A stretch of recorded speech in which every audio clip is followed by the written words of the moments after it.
Good evening everyone, welcome to my channel UGC NET by Archana ma'am, जहाँ पे मैं आपको UGC NET SET assistant professor की जितनी भी वैकेंसीज आती हैं आप सबकी उनको मैं आपको अपडेट देती रहती हूँ। मेरी जो बेसिकली क्लासेस होती हैं वो आपको मॉर्निंग एंड इवनिंग दोनों ही मैं आपको क्लासेस जो है प्रोवाइड करती हूँ। Paper first and paper second दोनों ही क्लासेस मेरे चलते हैं।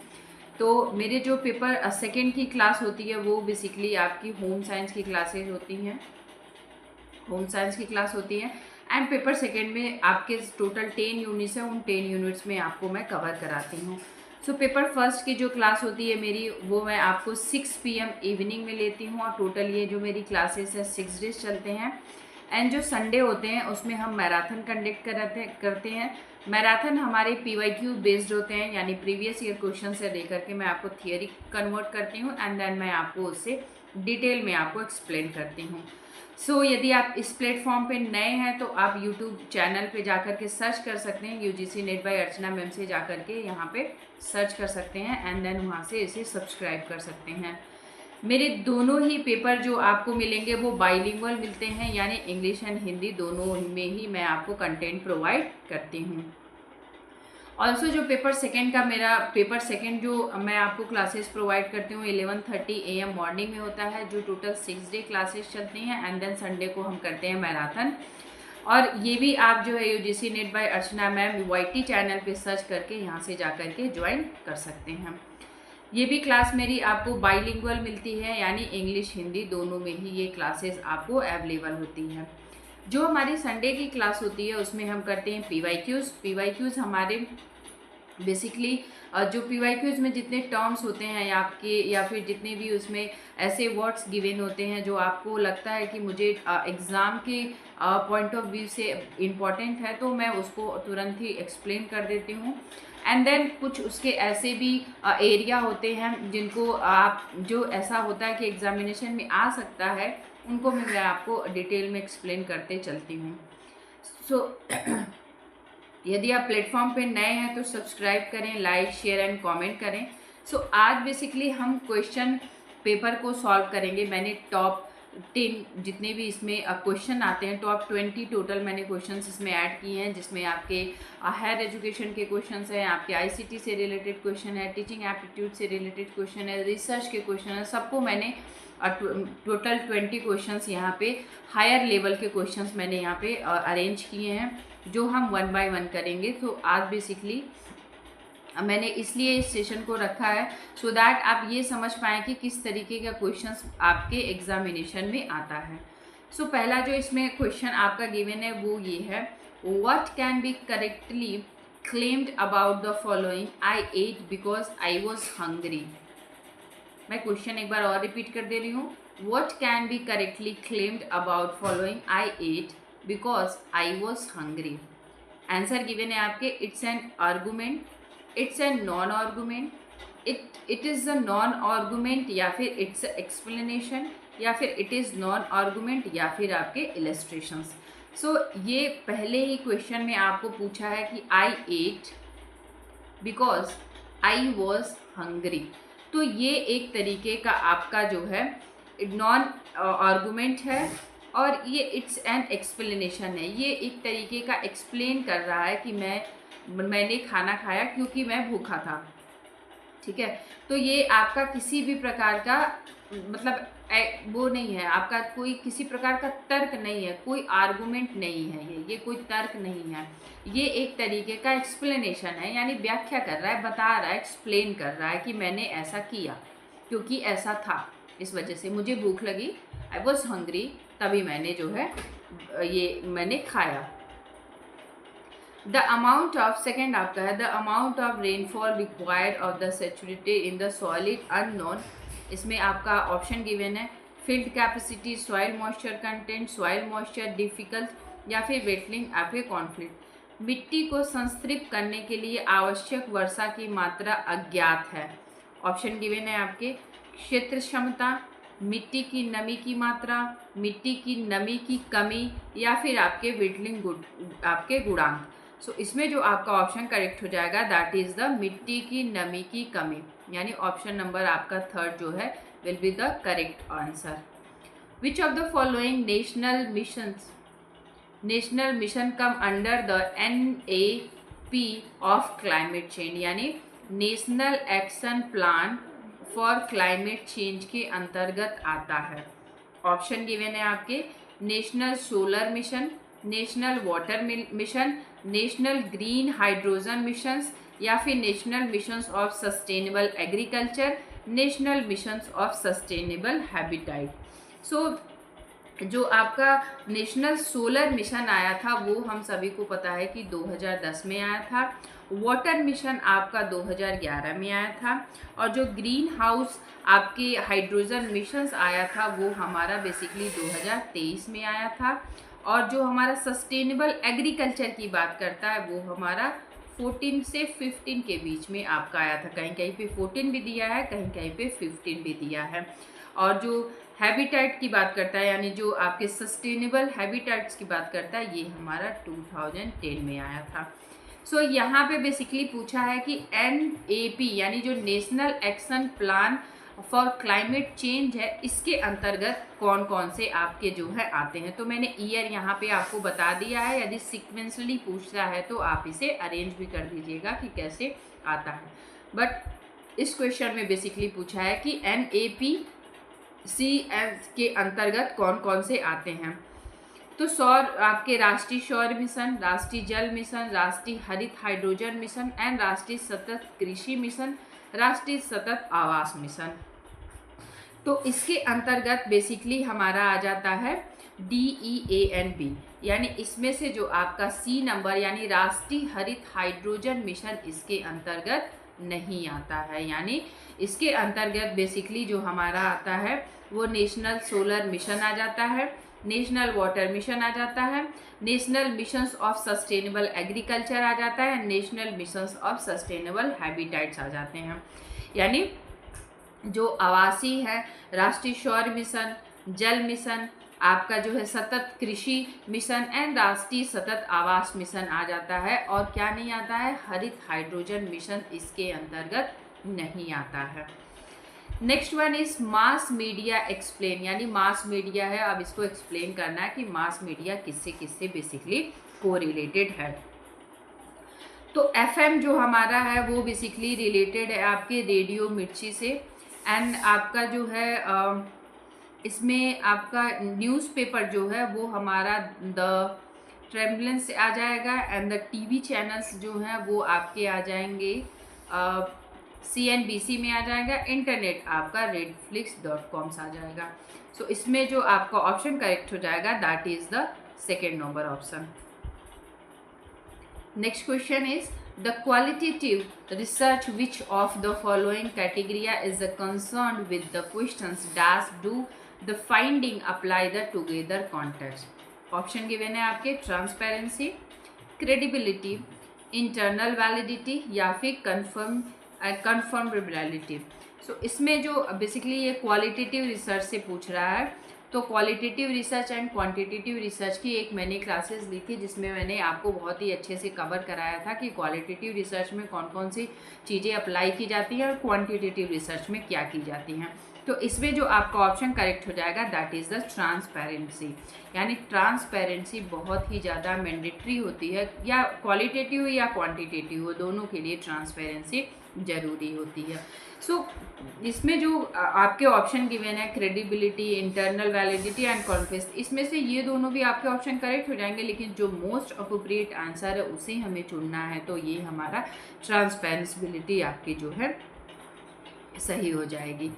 नेक्स्ट क्वेश्चन है which of the following recommended of the linkage of university with the outside autonomous research organisation, यानी कौन कौन सी ऐसी यूनिवर्सिटीज़ हैं जिन्हें ऑटोनोमस रिसर्च ऑर्गेनाइजेशन के अंतर्गत बेसिकली रखा गया है। Indian council of medical research, education commission जो आया था 1964 से 1966 तक, Indian council of agriculture research या फिर कलकत्ता यूनिवर्सिटी। सो इसके अंतर्गत जो हमारी यूनिवर्सिटी आती है वो हमारी ये आ जाती है कि एजुकेशनल कमिश्नर, यानी 1964 से लेकर के 1966 में ये बेसिकली एजुकेशन कमीशन हमारा आया था। वो यूनिवर्सिटी जो है ऑटोनॉमस बॉडी जो है रिसर्च के लिए है।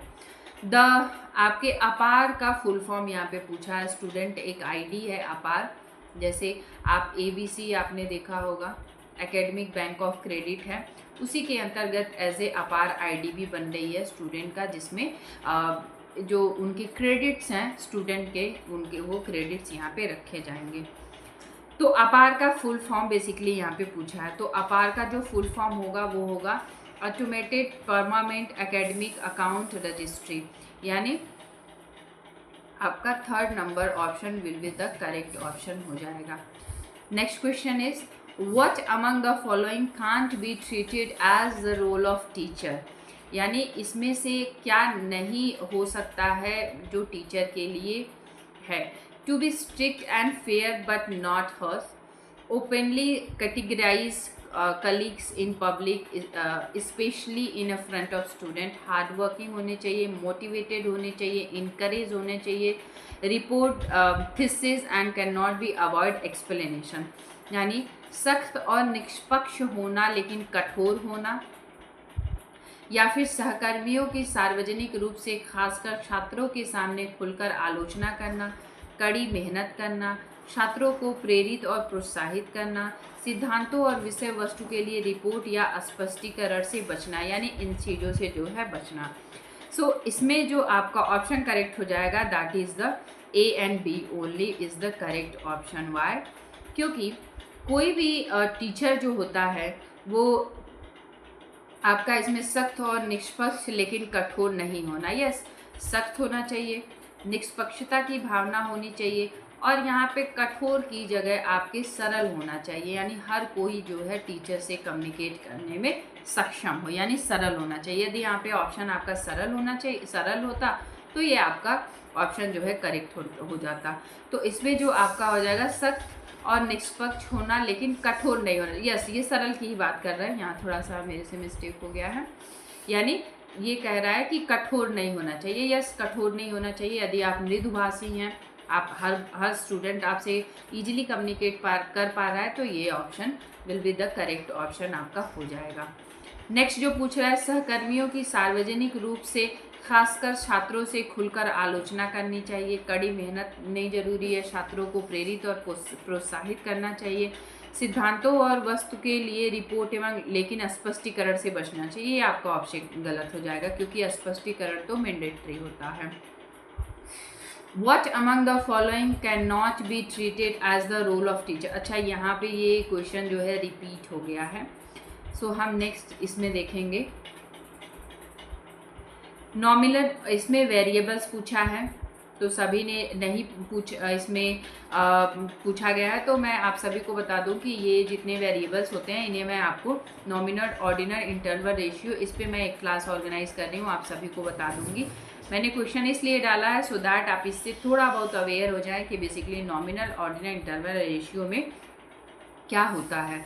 सो जो आपका जो इसमें जो नॉमिनल है वो बेसिकली ब्लड ग्रुप को तो इसमें बेसिकली आपका जो ऑप्शन हो जाएगा वो 3rd नंबर करेक्ट हो जाएगा, यानी A आपका 3 को मैच करेगा, B आपका जो हैप्पीनेस लेवल को मैच करेगा, एंड देन आपका जो इंटरवल है वो आपका ईयर ऑफ बर्थ को करेगा, रेशियो आपका हाइट पे आ जाएगा क्योंकि हाइट जो है रेशियो में भी आती है।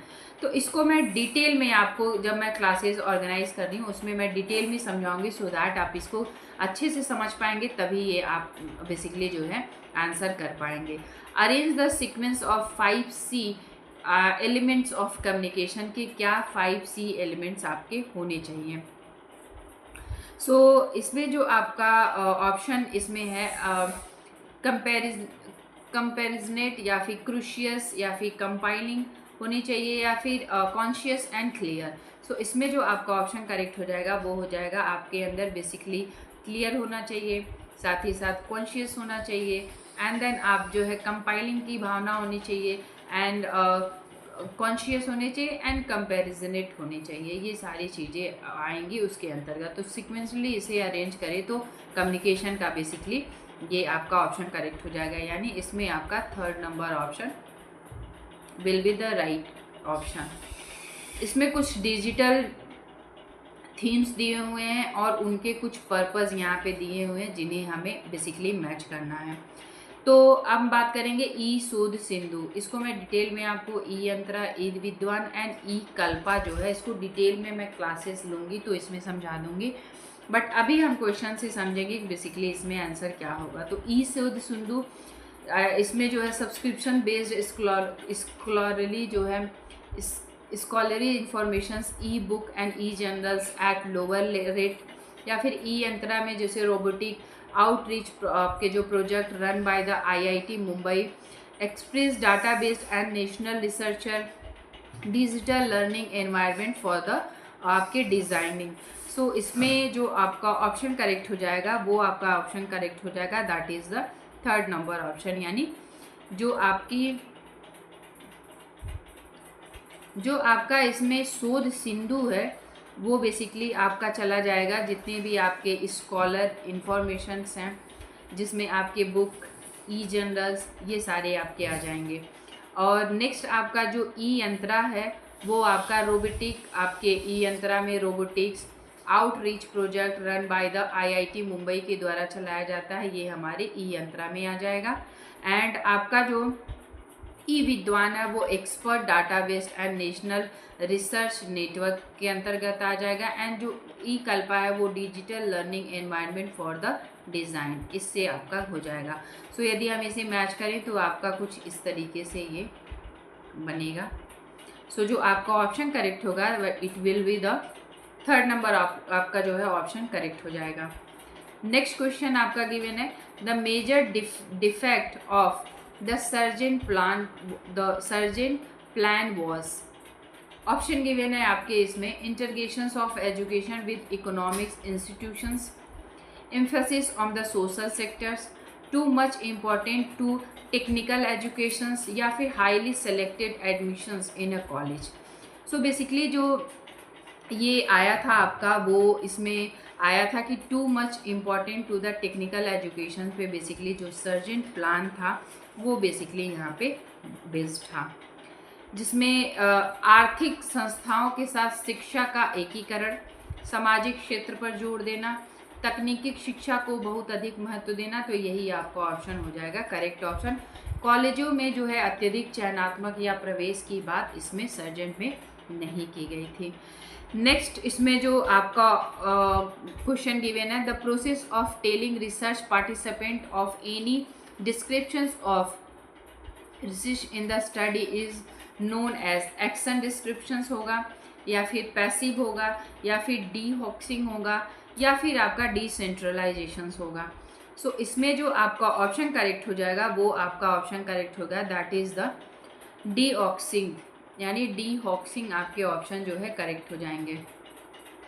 एक्शन आपके जो एक्टिव डिसेक्शंस आपके सक्रिय धोखा, ये सारी चीज़ें नहीं होगी, नेगेटिव वर्ड्स हैं, इन्हें हम बेसिकली जो है यहाँ से हटा देंगे। और एजुकेशन डिसेंट्रलाइजेशन नहीं होता है। और ये आपके कुछ नेगेटिव टर्म्स हैं, ये पॉजिटिव है, ये नेगेटिव टर्म्स हैं, इन्हें हम यहाँ से रिमूव कर देंगे। Arrange the following event in order their occurring starting from the oldest to recent, यानी बेसिकली ये इवेंट्स हम यहाँ पे करेंगे कि कौन कौन से ऐसे इवेंट्स हैं जो हुए थे, इसके इन्हें जो है हम ऑर्डर में अरेंज करेंगे। सो यहाँ पे आपकी जो ऑर्डर में अरेंज करेंगे तो यहाँ पे गिवन है भोपाल गैस ट्रेजेडी। तो जो भोपाल गैस ट्रेजेडी आपकी आई थी ये बेसिकली जो हुई थी आपकी वो हुई थी 1948 में। तो जो भोपाल गैस ट्रेजेडी इसमें बेसिकली कौन सी गैस आपकी थी रिस्पॉन्सिबल? सो ये गैस आपकी मिथाइल आइसोसेनाइड थी, जिसे हम MIC कहते हैं, जिसे हम MIC कहते हैं, यानी ये आपकी